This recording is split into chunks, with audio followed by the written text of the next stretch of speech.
We concluded last time speaking about the final end to the iconoclastic controversy. And the next thing to say about that after the end of iconoclasm, the church suffered the usual state of affairs that follows the troubles of a great heresy.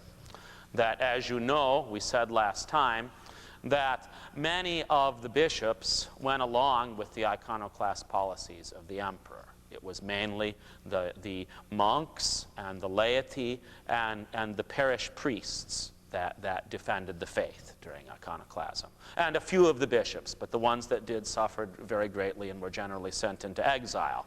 But the majority of the court bishops in Constantinople, if they did not themselves personally approve the destruction of icons and the persecution of those who tried to save the icons, nevertheless they remained silent, kind of tacitly went along with it. And now we have iconoclasm finally condemned, and what does one do then? Just as we had the same problem in the past. What does one do with those who compromised or betrayed the faith and now want to come back to unity with the church? And so two parties develop within the life of 9th century Constantinople that could be called the moderates and the zealots, although they did not call themselves that, but we could call them that.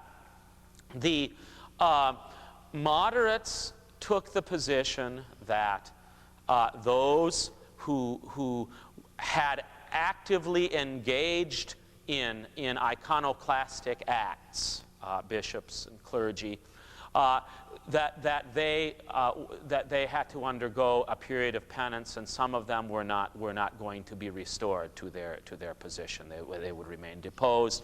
But those who only went along with it without actively engaging in it and were willing to make the statement that they accepted the veneration of icons were to be restored as bishops. The zealots, on the other hand, wanted nothing to do with that at all. The zealots were under monastic influence, particularly under the influence of St. Theodore the Studite, whom we spoke of last time, the most influential figure in some ways in the monastic world of 9th century Constantinople. St. Theodore was indeed a rigorist and would not consent to compromise of anything.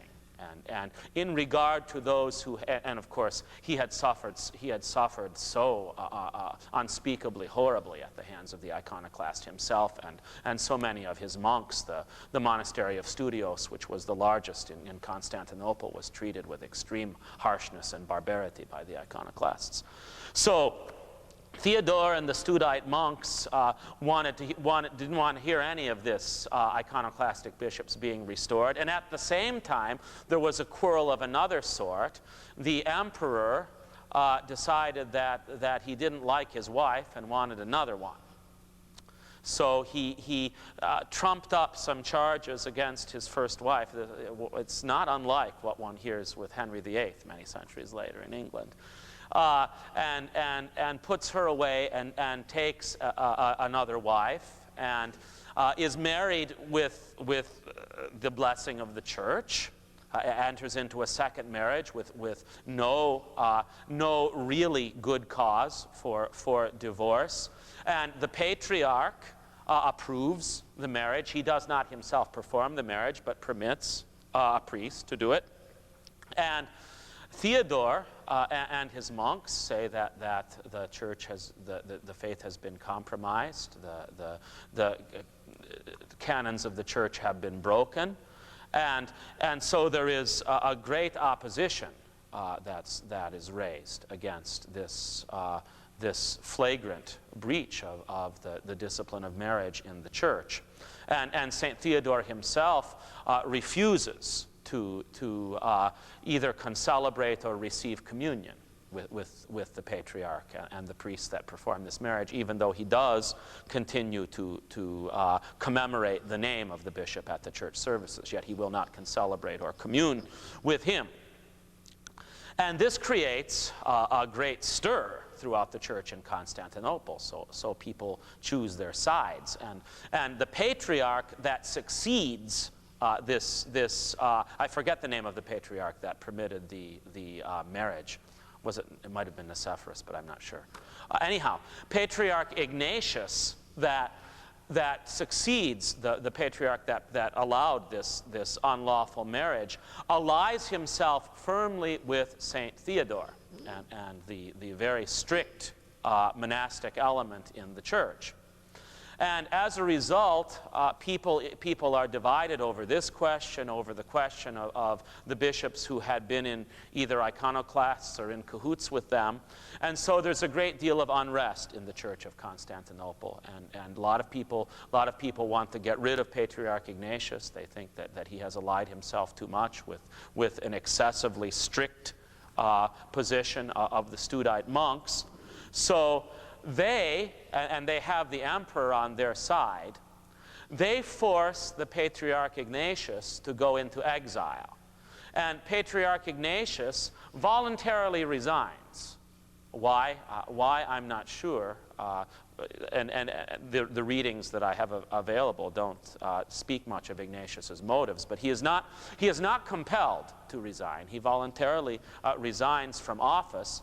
So the so-called moderate court group elects another patriarch, and the man they elect is the most significant figure in the Greek church of the 9th century, Saint Photius the Great, who grew up not in monastic circles, but in the court and in the schools, in the university. He is one of the most brilliant men of his age. And of course, the reason why the Greeks, especially the city of Constantinople, tends to look upon what goes on in the West as very substandard to what they have. There's a great system of universities in Constantinople, very sophisticated, very highly developed. And Photius is a court official and a professor at the University of Constantinople, and highly thought of by everyone, is of himself of irreproachable reputation. But he's a layman, and he's elected to be Patriarch of Constantinople. Now this has happened in the past in the church. You'll recall the story of St. Ambrose, who was elected while he was catechumen, Bishop of Milan. But this hasn't happened for a long time and is considered very irregular. For someone to be elected not only bishop, but the Bishop of Constantinople, and to go from being a layman to be Bishop of Constantinople in 6 days. That's what happened with St. Photius. And so in the meantime, the monks who support Patriarch Ignatius, even though he's resigned, they're going crazy, and as it were. And they appeal to Rome. They appeal to the Pope. And who is the Pope they appeal to? Well, the Pope they appeal to is St. Nicholas, who regards himself as the ruler of the universal church and all the bishops as his agents. So, Pope Nicholas sends legates to Constantinople to investigate this situation. We have another first now. Papal legates at councils of the church were commonplace. But this is not that, you see. This is the Bishop of Rome sending his representatives to investigate the election of a bishop in another city.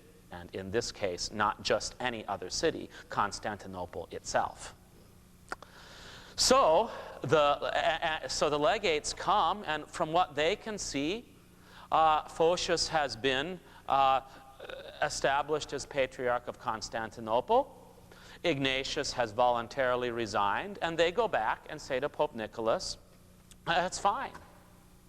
And Pope Nicholas doesn't want to hear that, though, because the people that, the very strict monks who don't approve of St. Photius and want Ignatius back, they're asking for papal intervention here. So Pope Nicholas ignores this report given to him by his legates, and he, in the year 863, takes upon himself the authority to depose Patriarch Photius and reinstate Nicholas by his authority as being a bishop of Rome and supreme ruler of the universal church. Well, that is certainly a first. And how does that go over in Constantinople? Well, nobody likes that, not even the supporters of Ignatius. Nobody wants the Bishop of Rome to intervene in this way. So there is a series of councils, depending on which emperor supports who. Ignatius is reinstated, then Ignatius resigns again, and for a period Photius is deposed. For a period Nicholas convenes a council and even excommunicates Photius. Then finally, in the year 879, a council is convened over which Photius presides, and there are representatives of the West there that establishes Photius as the rightful Patriarch of Constantinople. But this happened over then a period of a couple decades, and it's called even in the history books the Phocian Schism. From the Western viewpoint, this was an attempt by the Greeks to ignore the lawful authority of the Bishop of Rome, who can appoint and depose anybody he pleases by virtue of his authority as first bishop of the church. Well, such a use of papal authority had been unheard of, particularly in the East, particularly in the Greek church, and nobody wants anything to do with it. Now, simultaneous with this, there are great developments going on far away, and that is that another people that have come across what would now be southern Russia and entered into the Balkans and settled there. They've originally come from Central Asia, are ripe for conversion, and these are the Bulgarians. And they come there pretty much where they live now, spread over a little bit larger area. And the question is, who is going to get them? Is it going to be the German missionaries, or is it going to be Constantinople? And this is going on at the time that Pope Nicholas and Patriarch Photius are having their quarrel. In the meantime, Patriarch Photius is given a request by another Slavic prince, Prince Rostislav of Moravia. And if you look at your map, you'll see Moravia is the central part of, well, not anymore modern Czechoslovakia, because there isn't even that anymore. But the easternmost part of what would today, since the downfall of communism, be the Czech Republic. And that prince asks Constantinople for missionaries to come and convert his people to Christianity, and which he genuinely wants, but he also has a secondary motive, because he's being harassed by the descendant of Charlemagne, Louis the German, who wants him to pledge his loyalty to the German state, and Prince Rostislav does not want to do this. He wants to ally himself with Constantinople and the Greeks. So Photius sends his two most able men, one of whom had succeeded him in the post of professor in the University of Constantinople. And by the way, how much debt is owed on the level of classical learning to Photius cannot be exaggerated. Most of the texts of the ancient Greek philosophers that we have available now are available because Photius preserved them. So very, very significant, not only for the church, but for classical learning. Anyhow, he sends two brothers who come from the city of Thessalonica by the name of Constantine and Methodius. And Constantine, later on in his life, is going to take the name Kirill or Cyril, though I generally, when I pronounce it, keep the hard K to identify him. Kirill and Methodius to Moravia. And they had had some previous missionary experience. They had gone east to a people that lived on the Black Sea called the Khazars, who had fallen under Jewish influences. So they were sent there, these two brothers, to try to convert them to Christianity. Then they came back to Constantinople. And they had ample knowledge of the Slavonic tongue, the Slavonic language, which is the mother language of all modern Slavic languages, all of them, whether Czech or Slovak or Bulgarian, Serbian, Croatian, Polish, Russian, Ukrainian. All these Slavic languages have their origin in the Slavonic tongue, and so Constantine and Methodius are familiar with it, and before they head off for Moravia, they take everything that's necessary to establish the church there, including the translation of the most essential parts of the church services and the scriptures and the canons into Slavonic. And because with St. Photius, the figures of Kirill and Methodius of the 9th century have such great impact on the missionary expansion of the church. I like to read part. I haven't found a better, there are, of course, entire books. One could spend a long time just studying Kirill and Methodius. But I haven't found a better summary of their lives than that which is printed in Butler's Lives of the Saints. So I'm going to read a portion of it. In 862, there arrived in Constantinople an ambassador charged by Rostislav, Prince of Moravia, to ask that the emperor would send him missionaries capable of teaching his people in their own language. Behind this request was the desire of Rostislav to draw nearer to Byzantium as an insurance against the powerful German neighbors on his west. And this was a good opportunity for the Eastern Emperor to counterbalance the influence of the Western Emperor in those parts where German missionaries were already active. It favored, too, the ecclesiastical politics of Photius, Patriarch of Constantinople, who decided that Kirill and Methodius were most suitable for the work, for they were learned men who knew Slavonic. And the first requirement was the provision of an alphabet in which the Slavonic tongue might be written. The alphabet, now called Cyrillic, from which are derived the present, lists all the Slavonic languages, were invented from the Greek capitals, perhaps by the followers of St. Cyril. In 863, the two brothers set out with a number of assistants and came to the court of Rostislav. They were well received and at once got to work, but the position was very difficult. The new missionaries made free use of the vernacular in their preaching and ministrations, and this made immediate appeal to the local people.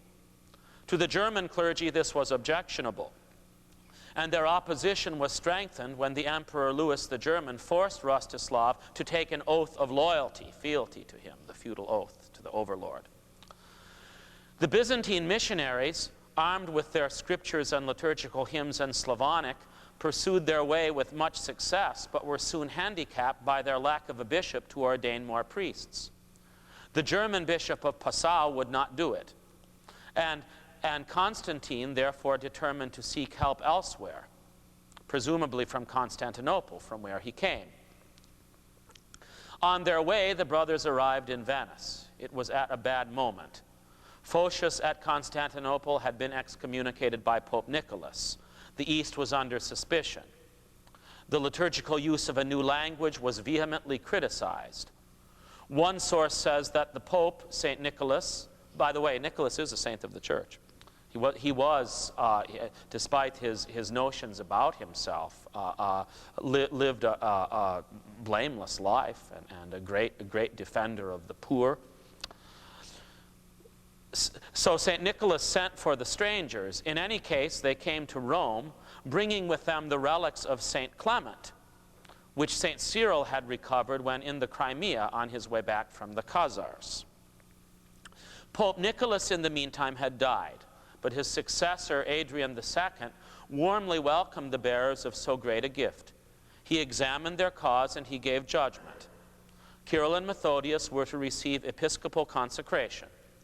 Their newly baptized converts that were suitable were to be ordained, and the use of the liturgy in Slavonic was approved. So here you have the Pope taking the side of Cyril and Methodius, supporting them, and not supporting the Germans. Although both brothers are traditionally referred to as bishops, it is far from certain that Cyril was in fact consecrated. For while still in Rome, he died on February 14, 869. One account says that after Cyril's death, Methodius went to Pope Adrian and told him, "When we left our father's house for the country in which, with God's help, we have labored, the last wish of our mother was that, should either of us die, the other would bring back the body for decent burial in our monastery. I ask the help of your holiness for me to do this." The Pope was willing, but it was told him that it is not fitting that we should allow the body of so distinguished a man to be taken away, one who has enriched our church and city with relics, who by God's power has attracted distant nations toward us, who has been called to his reward from this place. So famous a man should be buried in a famous place in so famous a city. So the Romans don't want to let Cyril go. That's how high regard they have him. And so it was done. St. Cyril was buried with great pomp in the church of St. Clement, where the relics of St. Clement had been enshrined by him. St. Methodius now took up his brother's leadership. Having been ordained bishop, he returned, bearing a letter from the Pope recommending him as a man of exact understanding and orthodoxy. Coso, the prince of Pannonia, having asked that the ancient archdiocese of Sirmium, that was a diocese from the old Roman days there in the North Balkans, or south of where Moravia is, be revived.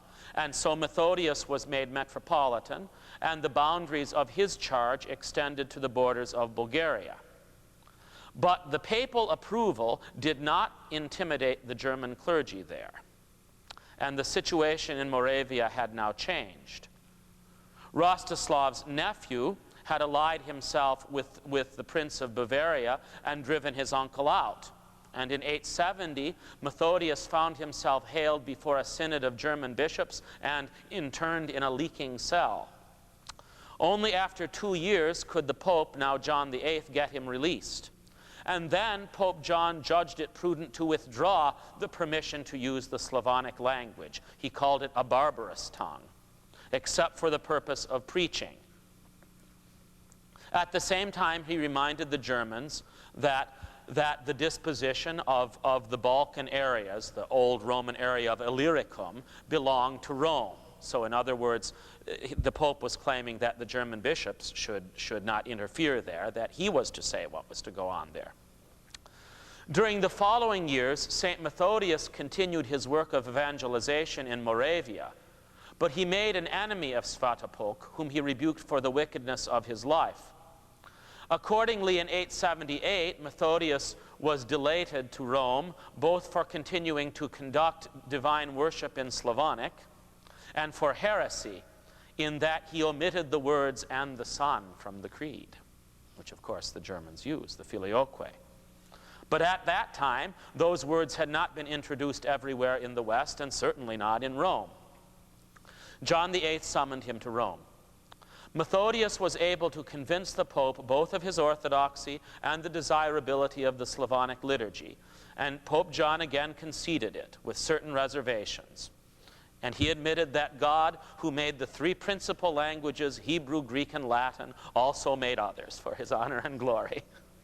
This was an argument at the time, that the only languages that were suitable for divine worship were Hebrew in the Old Covenant and Greek and Latin in the New.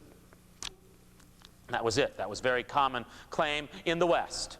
And not interestingly enough, not primarily by the old Romans, but by the Germans, the new Franco-Germans, the result of Charlemagne's empire. Unfortunately, the Pope also nominated a German priest called Wicking as bishop, an implacable opponent of Methodius. This unscrupulous man continued to persecute his metropolitan. So Methodius was the metropolitan, and he had a bishop, the German bishop, but the German bishop persecuted Methodius, even to the extent of forging documents presumed to be from the Pope. And after his death, this man undid much of Methodius's work in Moravia. So during the last 4 years of his life, Methodius completed the Slavonic translation of the Bible, except for the books of Maccabees he didn't get done, and also of the church canons. This suggests that circumstances were preventing him from devoting all his time to missionary and episcopal concerns. In other words, he was fighting a losing battle with the German influence. He died worn out by his apostolic labors and the opposition of those who thought them misdirected on April 6, 884. His funeral service was carried out in Greek, Slavonic, and Latin. The people carrying candles came together in huge numbers, men and women, big and little, rich and poor, freemen and slaves, widows and orphans, natives and foreigners, sick and well, all were there. For Methodius had been all things to all men, that he might lead them all to heaven, it said. So we have here the work of the great missionaries after their deaths pretty much extinguished in the place where they labored, in Moravia. The Germans took over and extinguished the use, the native Slavonic church that had been started there. But Methodius and Cyril did have disciples. They're converts from among the Slavs, and their disciples went south. The two of them whose names that we remember most are Clement of Ohrid and Nahum of Bulgaria. They went south in the Balkans to what would today be southern Yugoslavia and Bulgaria and evangelized the people there. And through their efforts, the Bulgarians have been faithful to Orthodoxy to this day. The Bulgarians eventually chose, they were being sort of batted back and forth like a ping pong ball between Rome and Constantinople. And there's some amusing things, as a matter of fact. They would say, the Bulgarians would say, the Emperor Boris, the Tsar Boris of the Bulgarians would say to the Greeks, well, if you receive us into the church, will you let us continue to dress the way we dress? Because the Bulgarian men and women both wore pants. And the Greeks said, certainly not. You must dress like Christians when you come to church. And so Boris would go to the Germans and said, will you let us? And they said, yeah, well, you can keep on dressing the way. But still, in the end, mainly for political reasons, the Bulgarians did not choose to go with the Germans and accepted the faith from the Greeks. So you see this rivalry that has happened. The rivalry is not so much yet between what can be called the Roman Church and the Greek Church. Rather, it's with the Franco-German Church and the Greek Church. The Pope, when he is called in to take a side, generally supports the Greek missionaries. But even his support at this time is not enough to hold off the German influence. At the same time, Patriarch Photius in Constantinople is become very upset when he hears of the Germans in the Balkans using the Filioque in the Creed. And he writes a treatise against the use of the Filioque, denouncing the Filioque as heretical on the grounds that it subordinates the person of the Holy Spirit. He says that we cannot begin by speaking of God as an essence, a divine essence, and then speak of the persons later, which was the tendency in the West from St. Augustine, to focus on the unity of the divine nature. And then, after you speak of the unity in the divine nature, to speak of the Trinity in persons. Photius says we cannot do this, that we know God only as three persons, Father, Son, and Holy Spirit. You cannot know a nature. A nature only exists personified. And we know, and so he reaffirmed the traditional teaching of the fathers, the great fathers of the church, that the Father is the origin of the Son and the Spirit uniquely for both persons. The Son is begotten uniquely. The Holy Spirit proceeds uniquely. That to speak of the Holy Spirit as proceeding from the Father and the Son offsets the balance of the persons of the Trinity and treats the Holy Spirit as a lesser person of the Godhead. So that's, in essence, St. Photius's objection to the Filioque. St. Photius goes on, and this is the first time, to object against certain practices of the Western Church that he regards as innovative or objectionable, or in some cases bordering on heresy. And these include the use of unleavened bread in the celebration of the Eucharist. And this was indeed an innovation in the Western liturgy that took place sometime during this period of Charlemagne and what follows. Before that, the Latin liturgy had used leavened bread in the same way that the Greek liturgy had. And why the shift took place from leavened to unleavened bread in the West is not clear. But the accusation that was made by Photius and by others afterward is that they understood, first of all, that the church has used leavened bread from the beginning because that's what Christ used at the Last Supper. The Last Supper was not a Passover meal. The Last Supper took place on the night before the Passover, according to the chronology of events that's written in the Gospel of St. John, which the church always followed, both East and West. And that means that our Lord was crucified when the Passover lambs were being sacrificed in the temple. That means the night before, when he instituted the Holy Eucharist, it was not the night of the Passover meal. There was no Passover lamb at the Last Supper. There was no unleavened bread. The gospel text in Greek uses the ordinary word for bread when it says he took the bread, ARTOS. The word for unleavened bread is another word, AZYMES. And that word is never mentioned in regard to the Holy Eucharist. So the use of unleavened bread was objected to. First, that it was a departure from tradition. Secondly, that it was a Judaizing practice, returning to something that was part of the Passover observance of the Old Covenant, but had been fulfilled and superseded in Christ. And furthermore, the presence of the yeast in the bread was popularly understood to be a visible sign of two things. First, of the resurrection, the risen bread, and also of the humanity of Christ. And so, to take the yeast out of the bread, in the Greek description, that the Latins were celebrating using dead bread. So they didn't like it, in other words. They didn't like it at all.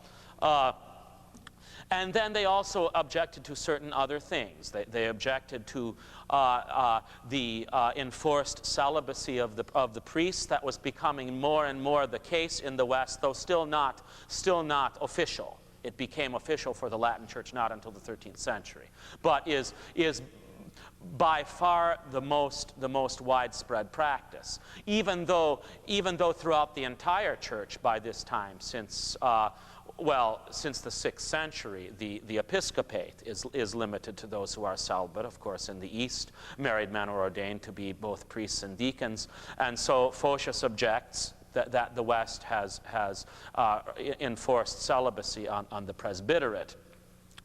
And down to other things. Fasting on Saturdays is objected to.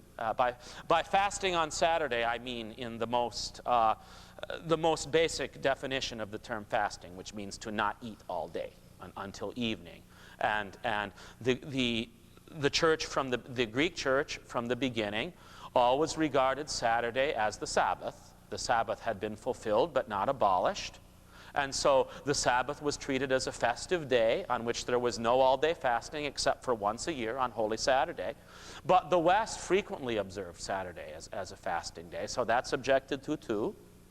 Then Photius objects that some of the Germans eat dairy products during Lent. That's this in the history of fasting rules. It seems that the further north in Europe you go, the harder it is to get the Northern Europeans to give up the dairy foods.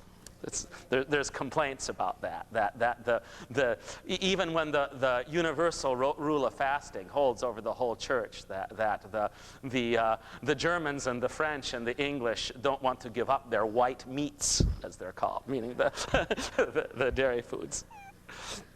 So all of these objections Photius puts into writing, but primarily it's with Photius that the refutation and of the doctrine of the Filioque is first expressed and rejected. So at the conclusion of this 9th century, what we have is a polarization that's occurred. In the West, the old Roman Church, which was part of the unified Christian world, has been pretty much superseded by a new Roman Church.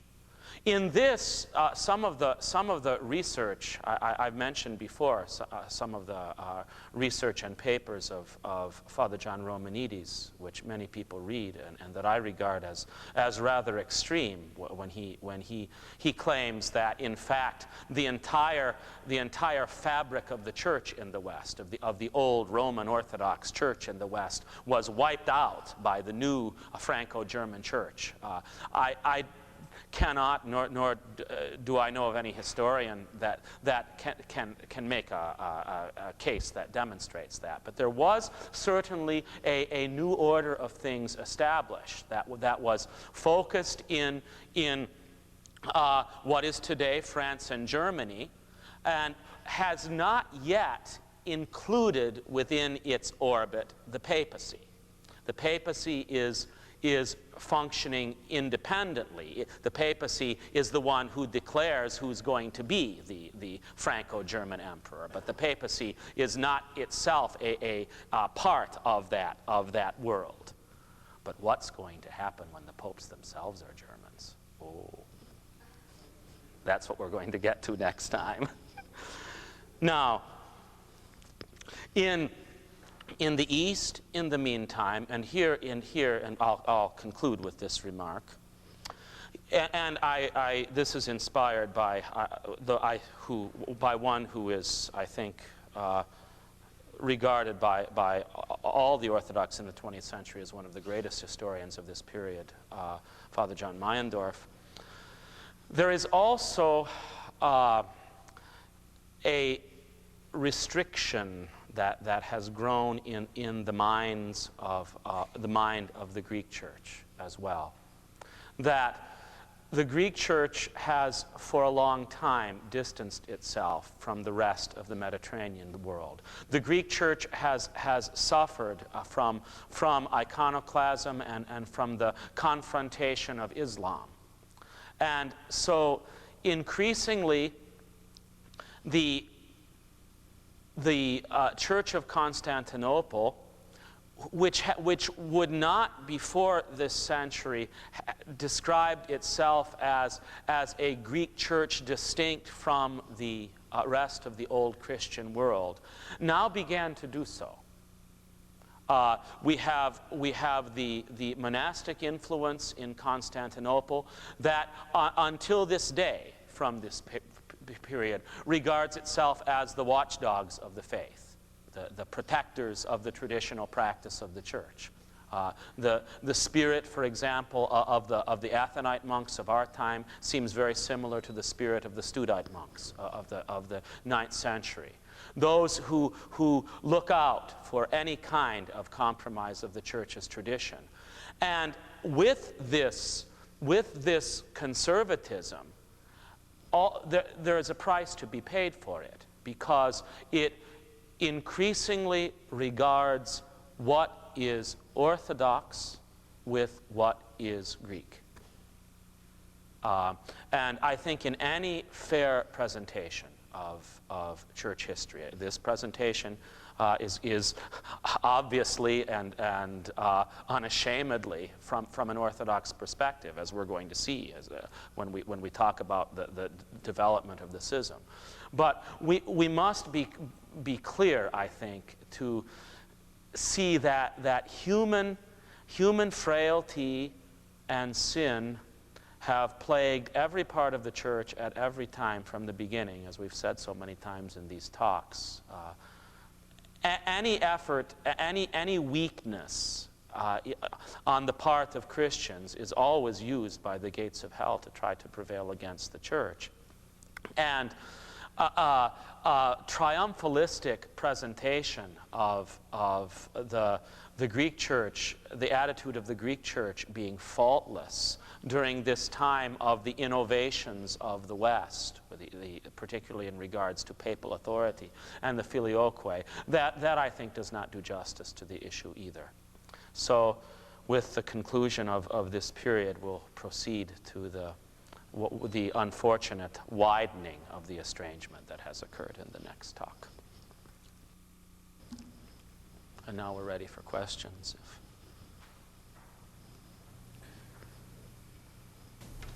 Father Luke.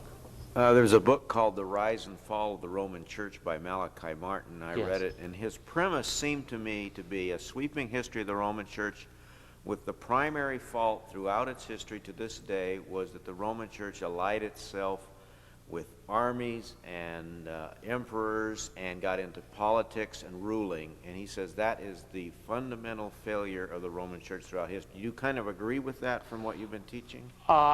Yes, I would agree with that statement. I think a similar statement that has been made that I believe Father Michael Alexa has made is that the West went on crusades for the faith, and the East died for the faith. There's again, one must not take these statements and make them absolutisms, but I do think there is some truth in it. For example, we'll be talking in a couple weeks, as we get to the period before the Reformation, of the warrior popes, the popes who in fact did lead armies. This never occurred in what we call now the Orthodox Church. Why? There's some. This is not simply by accident, and it does come as a result of now. Where I think it's not quite accurate to say that whereas the West allied itself with states, the East did not. The East did too. The East regarded its empire as certainly as established by God. I think most Orthodox realize that the hymn that we sing for the troparion of the Holy Cross, O Lord, save your people and bless your inheritance, for centuries was what was sung after that was grant victory to our Orthodox emperor over the barbarians or over his enemies, and guard your commonwealth by your cross. Commonwealth meaning the empire. So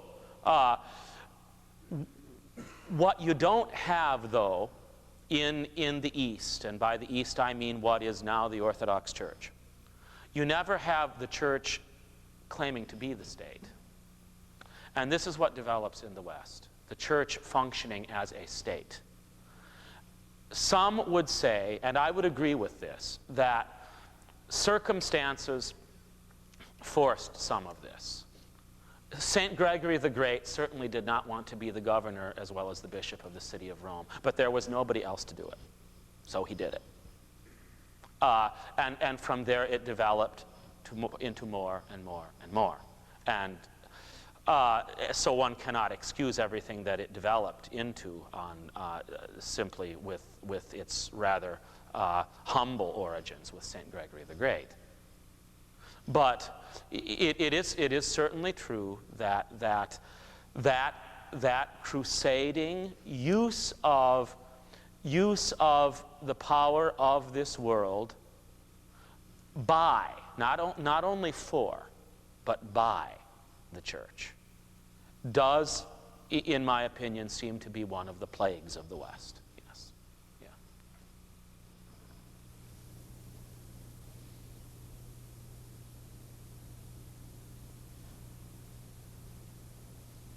Steve? During this period, did the Pope of Rome or his bishops, did they have to contend with the counterbalance of monasticism the same way that the bishops of the Church of Constantinople had to during this period? For the most part, not.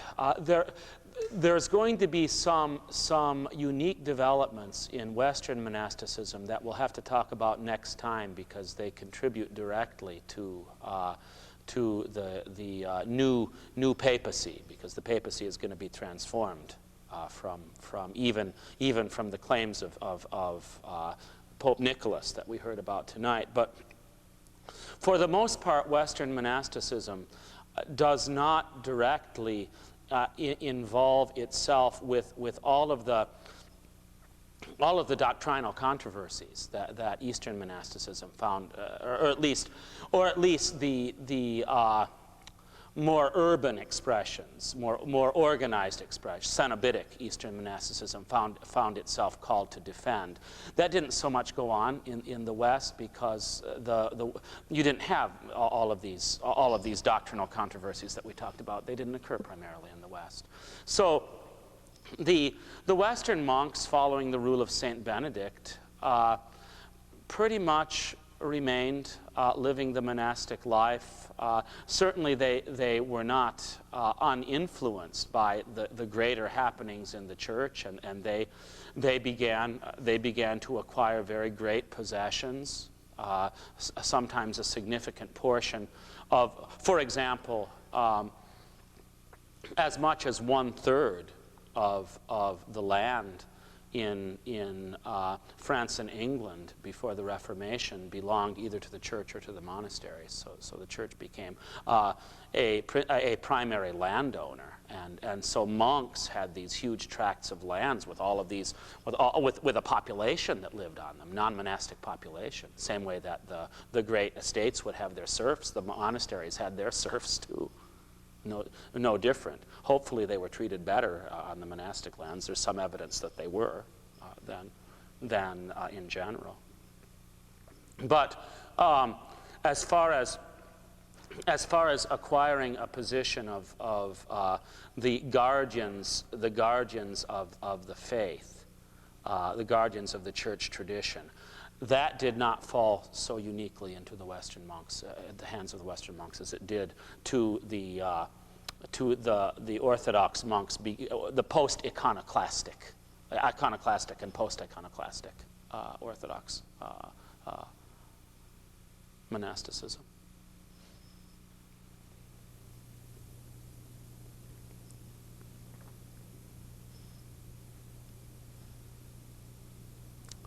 So that's it for tonight. Am I boring you all to death?